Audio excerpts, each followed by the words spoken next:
Welcome to the Crucible, Conversations for the Curious. I'm Hamish, your host. In each episode, you'll hear from everyday people who've been through profound, life-altering experiences, from life-threatening illnesses or accidents, deep existential crises, addiction, or having to make life choices that have ultimately brought them peace, connection, and purpose. They've all stared into the abyss, walked through the fire of their own personal dark nights of the soul, and emerged from the other side transformed. This podcast is for anyone going through an awakening, a time of massive change, or questioning the meaning of life. You are not alone. You can get through this. I promise you, life is more meaningful and beautiful on the other side. Hi everybody. Today we're talking to Angela. We've known each other for a couple of years and I know her story, but it's really nice to be able to share it with you all today. So Angela, thank you ever so much for turning up today. Thank you for having me, Hamish. It's good to be here. Can you please tell us a little about your journey and your awakening? So I think my journey, it's like everybody, with everybody's journey, we have so many things going on, don't we? But a lot of them become more understandable, I think, as we listen to ourselves and start understanding why we are who we are. And for me, this last year has been incredible. And things that I didn't understand, things that I didn't know about myself, or didn't understand about myself have become clear and everything has started to fall into place. So it has been, the word awakening feels to me like a really good word for it, because for years now, I've been a very impulsive person. I've made decisions, snap decisions, and not always sensibly. Found myself then having to pick up the pieces afterwards. I've also made some very good decisions, and I've had huge ideas and ideas kind of falling out of my head so that I go to sleep with some ideas and I wake up with other ones. And life has been very, very full on. But one of the things that I've probably most struggled with was in growing my own business, I had made some bad decisions, not for the wrong reasons, but for the right reasons. Looked to the wrong people for help and support and spent a lot of money doing it. And then finding that actually the help didn't come and I had trusted the wrong people and I'd begun to do things, spent money unwisely really on things that I thought would help and trying to sort of get myself to the right place that I wanted to get to. Part of that was an awakening in the sense of realizing that other people had done the same thing. And so I created a business around that to help and support other people. But I never really understood why the way I worked. And it wasn't until about 6 months ago that I was diagnosed with ADHD that suddenly everything in my life began to fall into place, literally from when I was a little girl and couldn't really concentrate on schoolwork, found it very difficult and would tell myself the story that I wasn't academic. I knew I was intelligent. I knew that my ideas were good and I knew that I could think like the best of them, but I didn't like writing it down and I didn't like spending hours doing homework and all of that. So I would sort of look at my other sisters and so on and think, well, that's just me. I'm not academic. I'm not really meant for that. But still went to university because that's what our family did. We all did that. And I managed to get a degree, but I changed halfway through. I took courses that I switched from one thing to another. And so going through life, there was lots of times where I didn't really understand what's going on. And then, as I say, suddenly our eldest son was diagnosed with ADHD as an adult. And that was transformational for him. And it also began to make me think partly that I had been a failure, that I hadn't really recognized what's going on in his life. But of course, it wasn't really spoken about, or shall we say it was, but only in a critical way. When he was growing up, it was like, oh, well, you're a bad parent if your child has those kind of struggles, or they're just naughty, they just don't listen, and all of these things. So we never really went down that road with him. And it wasn't until he then started exploring that helped me to start exploring and everything began to fall into place. And what that's done for me is to help me understand my own superpowers and my own gifts that I've got to give to this world. It's not a sort of it's not like something that's bad or that's something that's wrong or that I need fixing. It's something that I need to understand how to use and how to develop and how to grow and make it even more powerful and stronger.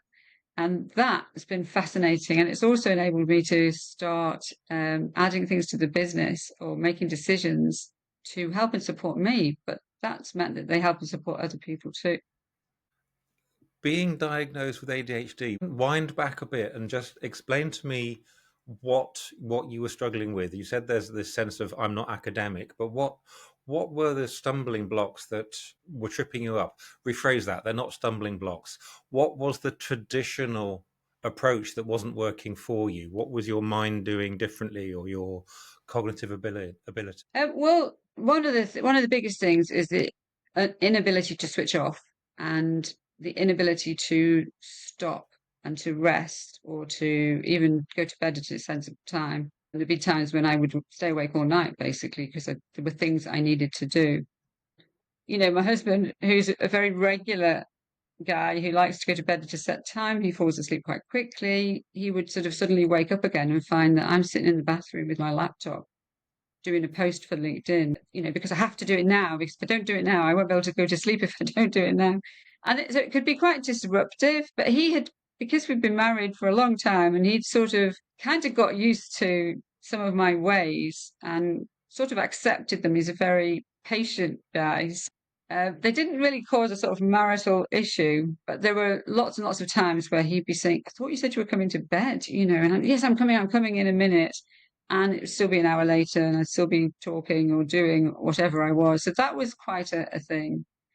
Then from the point of view of looking after the home, I mean, we we have 4 children, and at certain times I can be super organized. And so if you ask me to spring clean your house, I will do a brilliant job at it, but I won't stop till it's finished. And the whole week I won't go to bed. I will just carry on doing it. Everything would be in beautiful, shelves will all be tidy and all of that.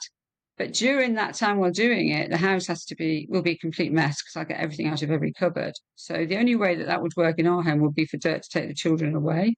And then we would, then I could do that and he'd come back and find this beautiful place, but I couldn't do it at the same time. And for a long time now, Dirk's done pretty much most of the housework because he sees it. I don't see it. It doesn't impact me because I'll be in my own world doing and creating all the things I want to create. I've got a very, very creative brain, but at school, I was told I had no imagination because my brain and pattern didn't fit. It didn't fit into the thing I was being asked to do. You know, we would be asked to paint a certain thing, and I couldn't do that.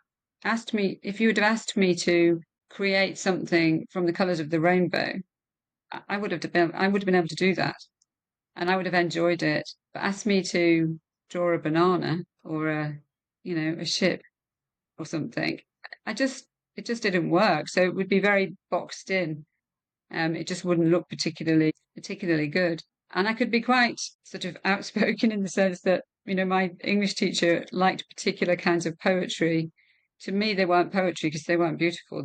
They didn't do anything with me. They didn't make me sing. They didn't make me feel. And that, again, that wasn't right. But the thing was, she was telling me I didn't have any imagination as well. So I found myself floundering really in those kind of subjects and then feeling like I was being told how to be and I wasn't that person. But I think because of when I grew up, you didn't argue with those kind of things. You accepted that that's what, they were the teachers, that's what they were telling you. There wasn't another option. There was nobody that was querying those things. And so I just went along with it really. But I think, over the years, it's had some very good things for me, as in I can turn my hand to pretty much anything. I've had quite a few different roles from job point of view, and I'll just approach them and do them because that's what I'm doing, and I don't need to prove anything. I can just get on and do it. I'm a very, very capable person. But the commitment side of it, to be long-term committed to something, that's been a struggle at times. And I feel like it works now. I couldn't be more committed to the business that I run now. But that's because it's giving me the whole space to imagine and invent and create and bring new things in and find other ways to help people. And it's because it's so people centric and because people are all so different, that gives my brain exactly what it needs. And it just means that thinking on the spot, answering questions, giving people advice about things that I didn't even know I knew, because they're all stored in there somewhere. That's been a wonderful, wonderful gift for me. And I'm so really so grateful that the opportunity arose, albeit from having used our life savings to invest in support and help that wasn't the right thing at all. So it's been a very expensive learning journey. But at the same time, it's made me connect with myself in a whole new way. What was cropping up for me was it's more emotionally centric rather than brain centric or heart centric. Painting a banana, no, but painting from the rainbow, it's a different approach, isn't it? So it's I can because I can relate to quite a lot of that. I don't switch off and various other things, but it makes a lot of sense to you. This combination is slightly different, and you're wired for obviously passion. I can hear the passion for your job, your creativity, what you do, and maybe it is that kind of creativity and passion that is leading the way more than, as you said, society, teachers, dogma, conformity of structure. Yeah, I think that's absolutely right. I think from the creativity point of view, as a little girl, I was always making things. That was much more enjoyable to me than anything else really. And then, of course, I went into jewelry. I taught jewelry making. I had a business teaching jewelry making and creating jewelry. It was all about getting people to express themselves through color and through shape and through texture, none of which I'd been taught. It was just literally, I was literally just making things up on the spot. If that sounds, I mean, that sounds a bit disrespectful in a sense, because actually I was good at it. I still am. But it was all about just almost like drawing information from somewhere that I'd stored up. But again, it was all about emotions. It was all about expressing the colors that I wear, the clothes that I wear. They're all about um, the ability to bring brightness and light and joy into everything that I do, that everything that's around me. And I find joy in beauty. And beauty for me isn't about the perfection or the person who looks, wonderful figure and all of that. Beauty is about how you feel. And if something makes you feel deeper or feel warmer or feel more whole and more protected, that's beautiful to me. And so anything that I can do that will create that for somebody else is always going to be what sparks. Yep, I like that. That makes a lot of sense. And your description of beauty, I completely relate to as well. I was a photographer. I am a photographer. And first time I picked up a camera, it made sense to frame people in the right space, as you see on TV and magazines.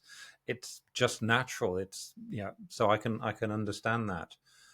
And the idea of things being beautiful, I think, walking down the street and you see the grass and the weeds growing up through the cracks in the pavement, there is an element of beauty in there, and it is all around us. And I love that beauty is important to you, because beauty is love, beauty is magical. It really is something very precious. I loved what you said there. Going back to finding out that you had ADHD, how did that work? It it was that's an interesting one, because it was a question that somebody asked me, and on a as I said, I'd been looking at it with Andrew, with our eldest son, because in some ways he's very like me, in other ways he's very like his dad. But quite a few of the things had resonated when he started, particularly he and his wife, they started to watch a comedy series. And it was the husband talking about the wife and how he would find her doing whatever it was. And that would resonate for Simone, my daughter in law, in how Andrew was. But actually, as I would think, do you know what? That's what I do, beginning to recognize these things. And then I was on a business call, actually, which was a sales call. And the lady who I was talking to, she told me at the beginning that she was ADHD, and she just said, "Oh, I might not concentrate too well." And I did a couple of things which I normally do. And she noticed, and something resonated for her. And she said, "Have you ever looked at yourself?" And at that point, I think I don't think I'd been open to it, just because, again, looking back, at our children's early years, which was when ADHD was first talked about, and with such a negative connotation around it, that I don't think I'd even allowed myself to go down there. I didn't even explore what it was all about. It was only because of Andrew that I'd started to explore. And I sort of just happened to mention something to him, and he then, showed me where I could look, who I could talk to, how I could explore that. And I went to see my own doctor about it. And just then everything, it was literally like, it was just amazing. Everything fell into place. Within 24 hours, almost my whole life had sort of passed in front of me, and it had all fallen into place. And of course, the doctor was talking about, there's various points that you have to fit into this category and that category, and what this affects you. And I said to him, it's not really about me needing extra help or me wanting to go and get, diagnosed so that I can go and claim some kind of benefit or something like that. It's more about understanding, what is it? How does it affect your brain patterns? How does it affect your emotions and how you behave? And then how can I use that to my advantage? What sort of help can I help myself with? And also, what can I say to other people? And how can they understand it? And for my husband as well. For Dirk, it was like, to begin with, he was thinking, well, that's a bit odd, isn't it? But actually, it began to make real sense to him too. And it's enabled me to sort of recognize where I can introduce things, or where I can respect his needs in a new way. So how we can help each other so that we can really sort of bring the best out of each other. So it's given you tools to understand the ways that you process, the ways that you function, and that then gives you an appreciation of how you can take that one step further.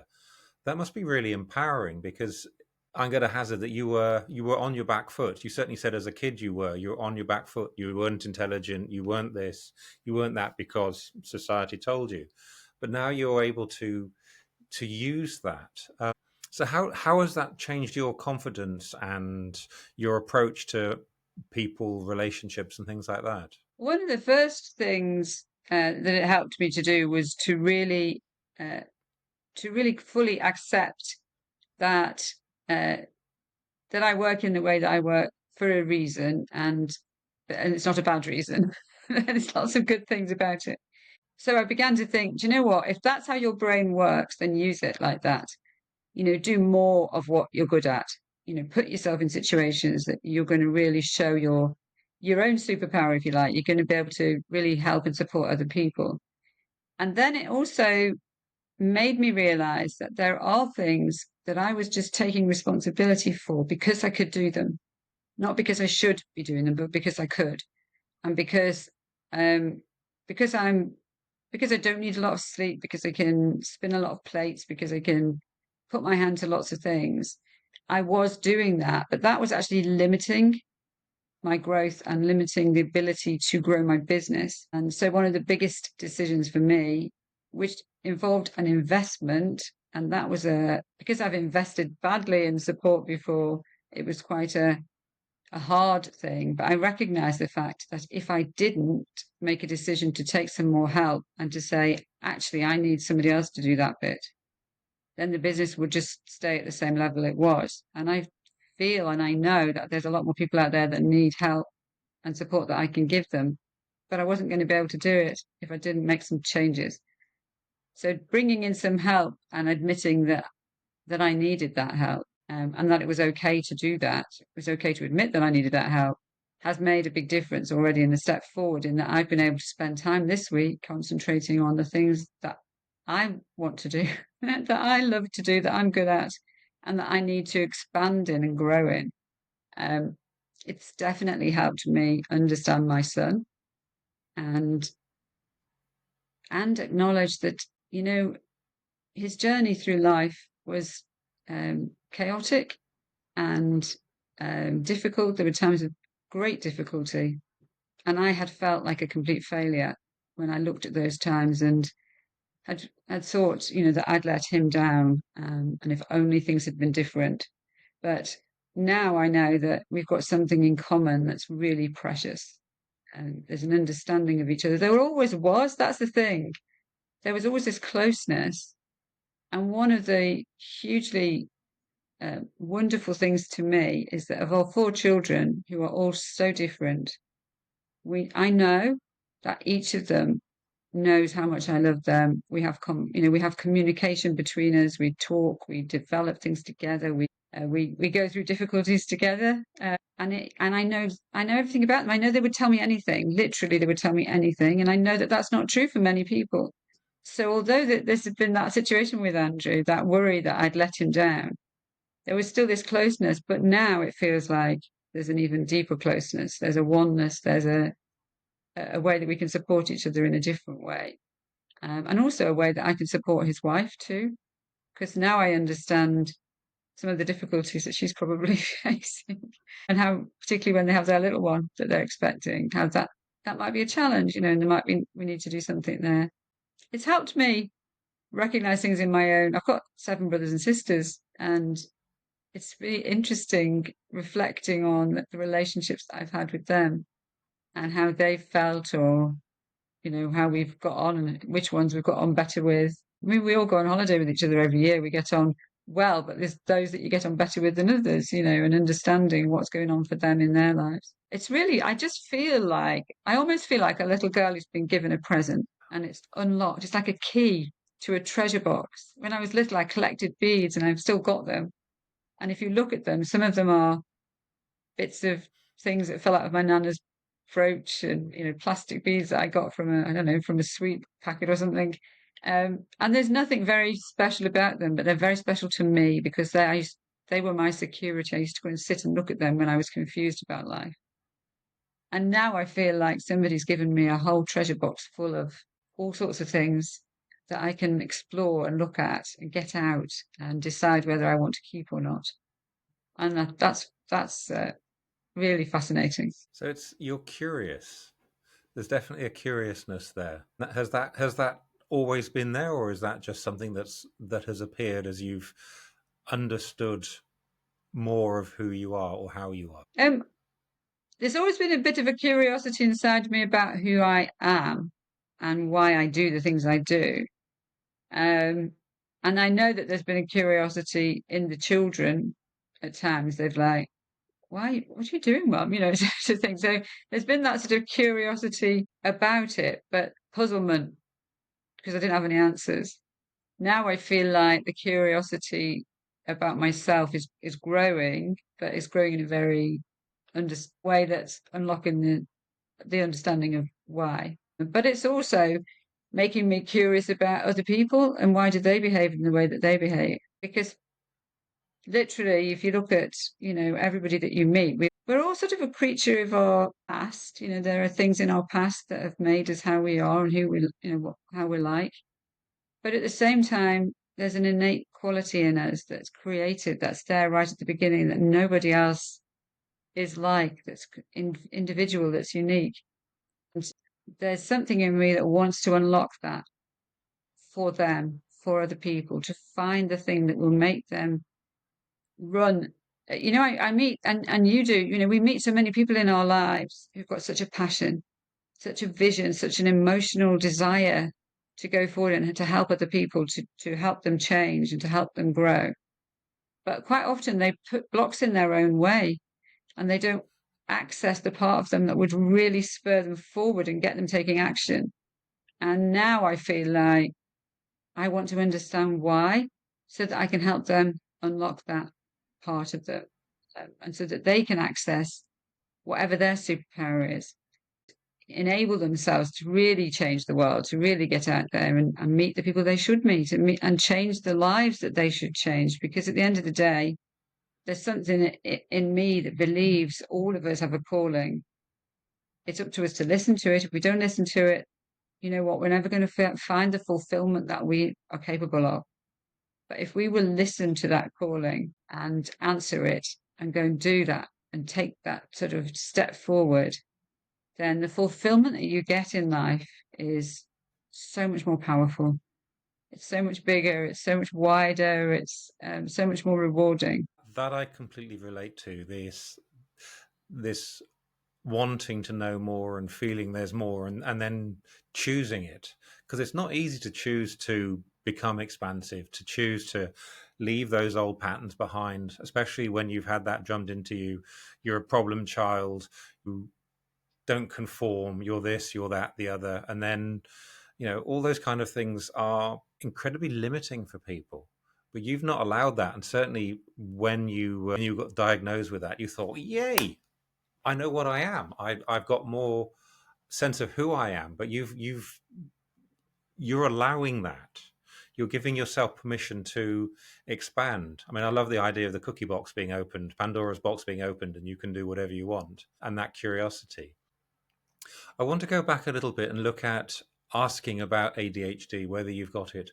What's the kind of conversations you want, or who do you want to talk to get a sense of whether you are struggling with ADHD? I think first of all, there's actually a lot more help and support now, and there are people, there are organisations who you can talk to. I'm just trying to think what the website is, but we'll have to find it and add it. But there is a sort of self-diagnosis route that you can follow. There's quite a lot of stuff on YouTube, of course, as well, that people start talking about it. But I would say don't get lost down rabbit holes, which you're probably quite used to doing. Just really kind of look for people who've got who are ADHD or who are sort of qualified in working with people. And what I found is, and what's most interesting is that most people, it seems to me anyway, that work successfully with people who have ADHD are themselves ADHD. So, but the first thing, literally go to your doctor. They will give you a form to fill in, and it's an interesting form because if you have got any of the traits, you'll know them. You'll know them. It's sort of you tick which ones work for, are suitable for you. Well, you wouldn't even be looking at that form if some of them weren't. I can tell you that now. And when you do look at it, you just honestly, you'll just laugh. If you've got any of those traits, you'd be just like, yeah, yeah, yeah, yeah. Okay, maybe that's not quite so strong, but that one is. And that in itself, just doing that is massively releasing because suddenly, almost like on this official document, there's a recognition of a personality type, of a behavioral sort of experience that you've had. And even just doing that makes you realize that you're not odd, that you're not strange, that you just work in a different way. If you're asking yourself those questions, and it may not be ADHD, it could be anything, it could be any other kind of neurodivergent experience that you've had. If you know that there are times when you feel different and you don't understand it, then I would definitely say speak to somebody, talk to us, contact us, find somebody that you can talk to, that you can actually express yourself to and say what it is that you feel is different. Because believe me, that those differences create a space for you to achieve something dynamic and something new and something fresh. And it isn't a hindrance. It's not a hindrance once you understand how you work. It's the opposite. It's like taking the lid off a whole new beginning and taking you into a space that is changing your world, and it will change the world of other people around you. So, but that's the first thing I would do. Literally, talk to the doctor and ask them. Don't take no for an answer, by the way, because some of them will say, "Oh no, we haven't got time for that." Just say it's my right. It's my right, and I want to explore this because I don't think I'm achieving my full potential, and I want to. And it's really worth reaching out to. Obviously, you could reach out here, but you could also reach out to similar places where there are people who are struggling or have struggled with it themselves, and start talking to them. Because once you understand yourself, you'll have the confidence to stop the criticism and to not live underneath it anymore. If you've been living your life with constant nagging or criticism or being blamed for things that you're not achieving that they think you should have achieved, if that's how you've been living your life, then you can't talk to those people, not yet. But once you've found somebody that you can talk to about it, and once you've understood yourself and how you work, it's amazing the difference that you can go back and start living in who you really are and appreciating who you really are and seeing the benefits in it. And once you start doing that, what I've noticed is that other people start recognizing your gifts rather than the things they thought were problems. And it's just because you're living in it now and you're appreciating it. So but that's, yeah, I would definitely go to that website first and listen to this guy. I think he was really, really helpful to me. Yeah, well, we'll put that information in the show notes for that. Was there shame that you weren't, let's call it normal, that society, school said you're not good enough and things like that? Did you beat yourself up for that kind of lack, perceived lack that society was throwing your way? That's a really interesting question for me. There were times that I did, just because of the situation in our area, the education system. I'm number six child in our family, and between number five and number six going to high school, comprehensive schools were created, and the local grammar school that my sisters had gone to became a 11 form entry comprehensive school overnight, and it drew children from all over the place, and it became a very difficult school to be in. My parents wouldn't send me there as well, so I actually went to an all girls direct grant school where mum and dad had to give some money for it. They didn't pay the whole amount, we got a sort of certain amount paid, but it was a huge sacrifice for them. And so I found it very difficult to talk about the struggles because I didn't want to feel that I was letting them down. So I sort of kept an awful lot to myself, bullying that went on, and also just things like my teacher telling me I'd got no imagination and all of these things. I just sort of just kept that all to myself, really. So I'd look at my next sister down, Katie, and she was very academic. Her writing was beautiful, and all of them. My writing was very untidy, and I would feel that she was, yeah, just more academic than me, and that I just couldn't match up to that. But I was fortunate enough to be very, very good at maths, and she wasn't. So I think I kind of excused the other things and sort of thought, well, that's okay because that's what I'm good at. And I think, to be honest, I think because underneath it all, I've always known how much loved I am. That really carried me through in a lot of ways. So even when I didn't quite feel I was fitting in, um, I I knew at home that I was loved. So that really, really helped me sort of go through those years. But shame came more in. It wasn't that I felt shame that somebody else caused that, but there was that kind of sense of failure that I wasn't achieving what I thought I ought to be able to achieve. And as I say, I would just excuse it and say, well, you know, I'm just not that academic. But truthfully, had I had the support that I could have had now, I probably would have achieved, the same results that she did, I think, or that others did. My dad was a little bit, for my dad, 100% was good, 95% wasn't. He was a real, and that was a struggle. There were times when I found that really hard, and it wasn't until not long before he died, really, that I fully understood where that came from because of his dad being so oppressive.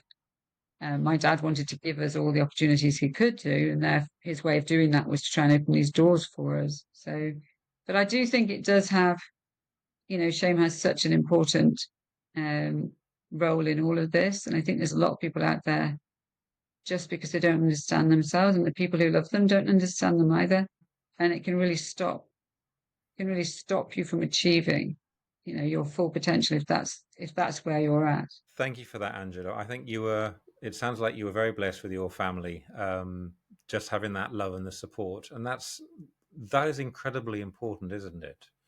How, how are you able to make sense of it and use your newfound superpowers?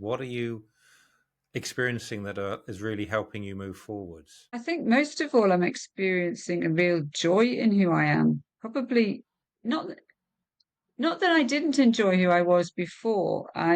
Um, I've always valued the gifts that I've got, and I know that I've been able to help other people and I've been able to do things for other people that maybe they couldn't do. I mean, that's got me into difficult situations at times because I've volunteered to do something and without thinking of the fact that actually I will hate doing that thing, just because, my hand's gone up. Um, but what it's given me now is a huge desire, even more than was before, to help people really find their full fulfillment, to really achieve what they're capable of, no matter what bars may have been put in their path beforehand and may have been sort of the way that they've been limited growing up. I just I want to get out there more. I want to enable other people to be seen, to be heard, to make sure that they are reaching the people they should be reaching. And I think it's given me really to put fuel in my tank. If I was firing on 10 cylinders before, I'm now firing on 20. But because it's made me realize what my limitations are also, and therefore that I need help with those things, that's given me, I think, the scope to be able to do more and to achieve more. Because I'm now I don't feel that that who I am is a bit odd. Now I feel like um, I am who I'm supposed to be, and that means I need to help other people to be who they're supposed to be. And if that means that if they can be who they're supposed to be by helping me to achieve what I can achieve, then that's even better, isn't it? Because I'm opening doors for them on the other side as well. So there's yeah, I just feel really excited. I feel like I've got a whole new energy. I already believed in what I was doing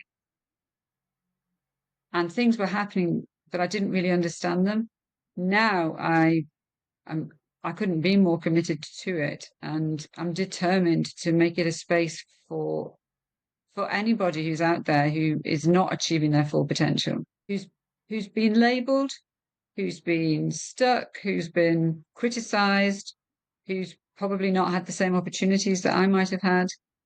Then I want to see them get those opportunities. I want to see them find in themselves the confidence to believe in who they are, um, and just make it possible to open the doors for them. I think that's wonderful.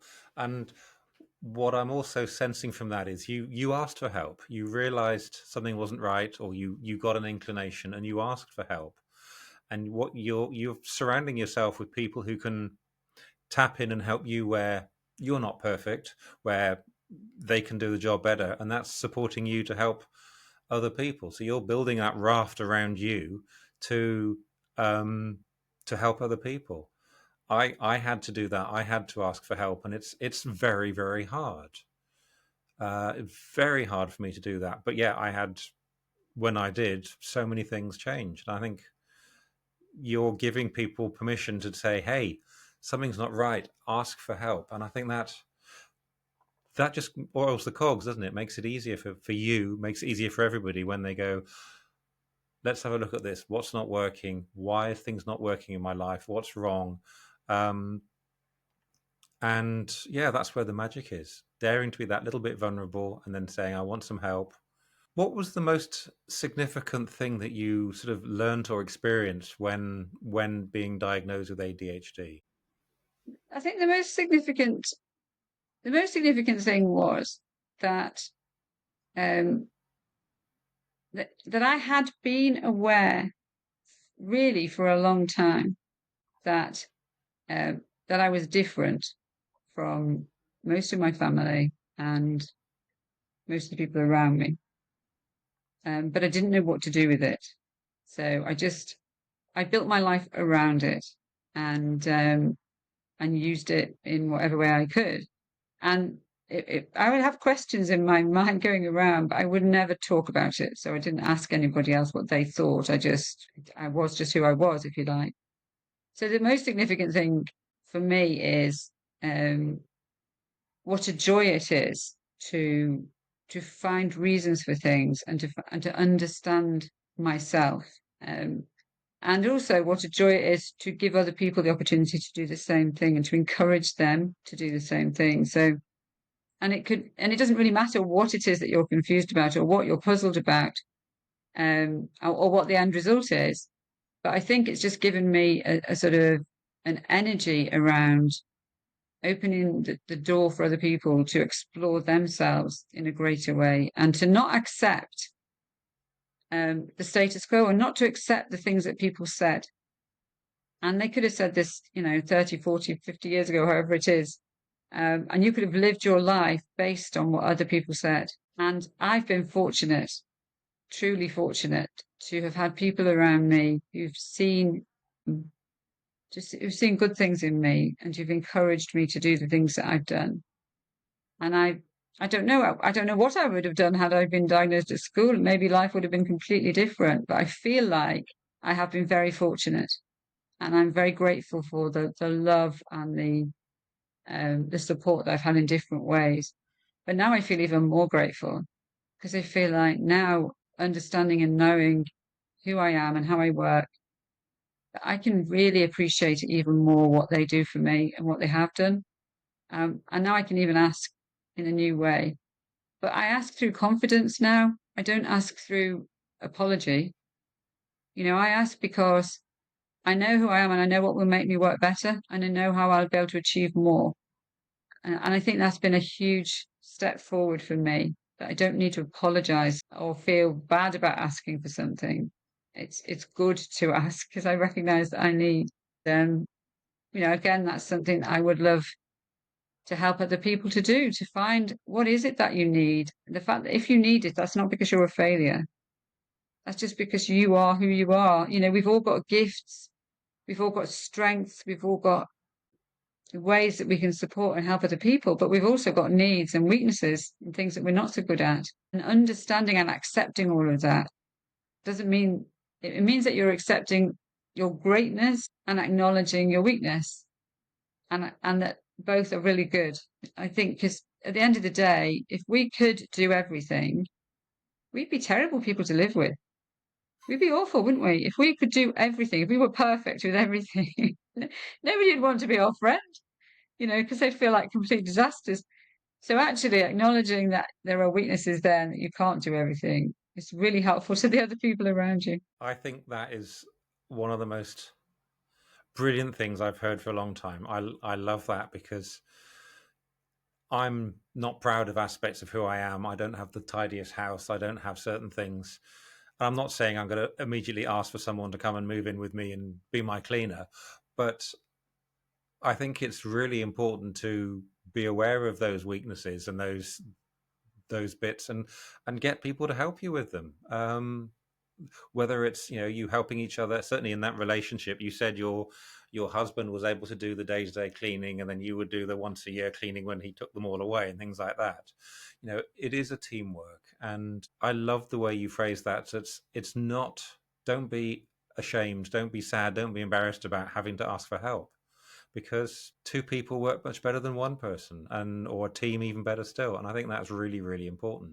Did you have any unhealthy coping strategies or healthy coping strategies as ways of managing how you did things and how you overcame things? Um, I did have sort of unhealthy strategies around sleep.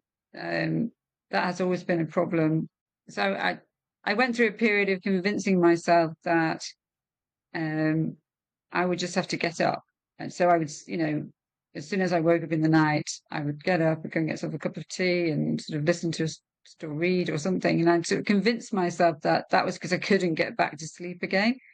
And I was constantly quite tired, but also very driven. So I could still work at quite a high level, but it wasn't very healthy for me, should we say.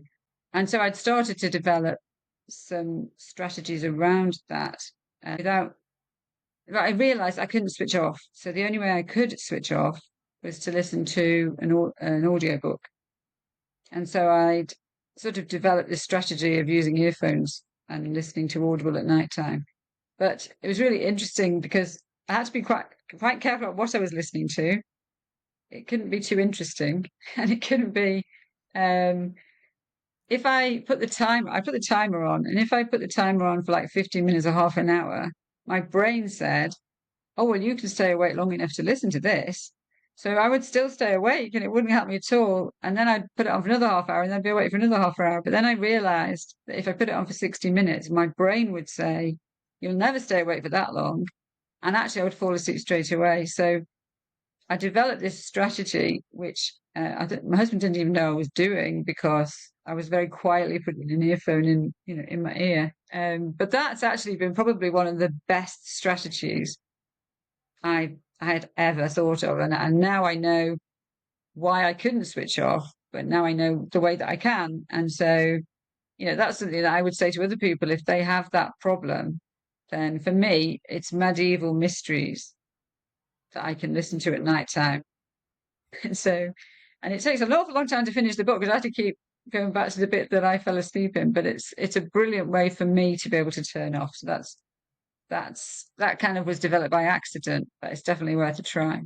So, Angela, tell me a little about your job and your business and what you do, because you've talked about helping people and things like that, and I know this is a passion of yours. Yeah, so the business itself is called Succeed from the Start, and the story behind it was literally having discovered myself in pouring money down the drain, asking all the wrong people to help me, and then realizing that I wasn't alone, and there was a lot of other people who'd done the same thing during lockdown. So I started the business with a view to help those who are heart-led, those who are passion driven, who know that they've got a mission, who know that they want to change people's lives, and for whom it's actually their first calling. So yes, of course they want to earn a living. Yes, they need to pay their bills, but what drives them forward is a need to change people's lives and to bring transformation. That's most of those people, or many of those people, find it difficult to ask for money. They find it difficult to know what to charge anyway, and they also often find it difficult to structure their ideas.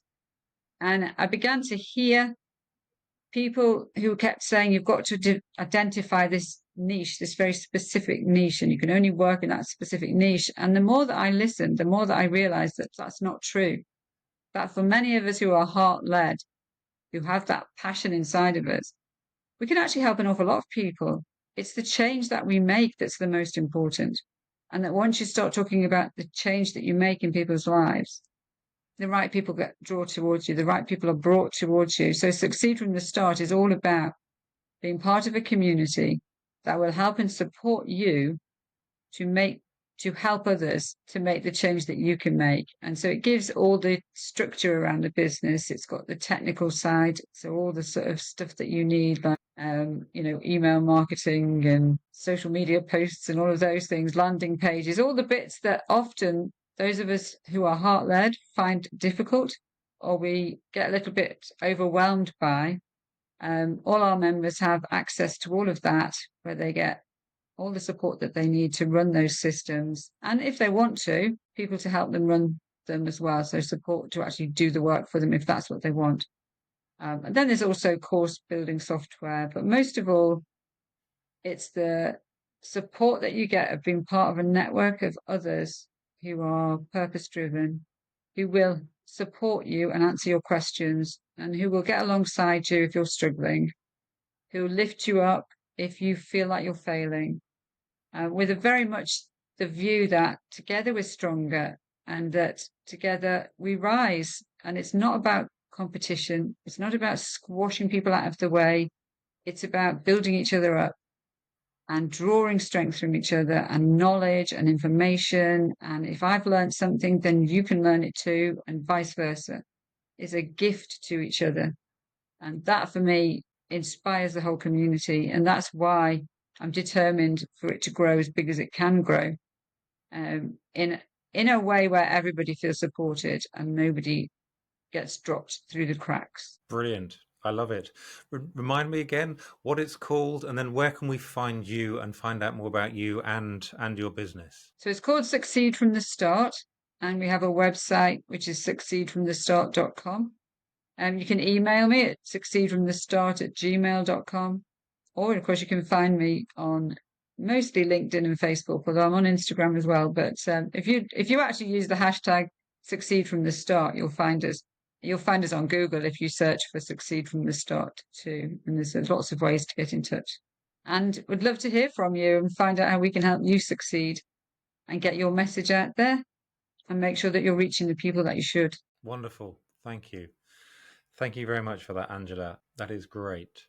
And then one last question. I think you've probably answered this, but what is your superpower that you've gained from your awakening? Do you know, I think it's the ability to recognize that I can go as far as I want to, that I have the capacity to achieve anything that I turn my hand to. And I think that the excitement in recognizing the power of my brain to make connections that I didn't even know were there, it's opened so many doors, and it's opening it even more now. So that's hugely rewarding. Lovely. Thank you. Well, thank you ever so much for your time with us today. I've thoroughly enjoyed chatting to you, and I think it's been a wonderful message to help people who are wondering what is wrong with their life when really there's nothing wrong. They're just thinking differently and being differently. So thank you very much for sharing that today. Thank you for having me. It's been great. Thank you for listening to this episode of The Crucible, Conversations for the Curious. If these powerful stories of transformation resonated with you, be sure to like, subscribe and share this show with anyone who you think could do with a dose of inspiration for their own journey. I would really appreciate it if you could make any comments on your favourite podcast platform as well. That helps me reach more people. All the important links and information are in the show notes below. Thank you very much for listening, and catch up with you soon.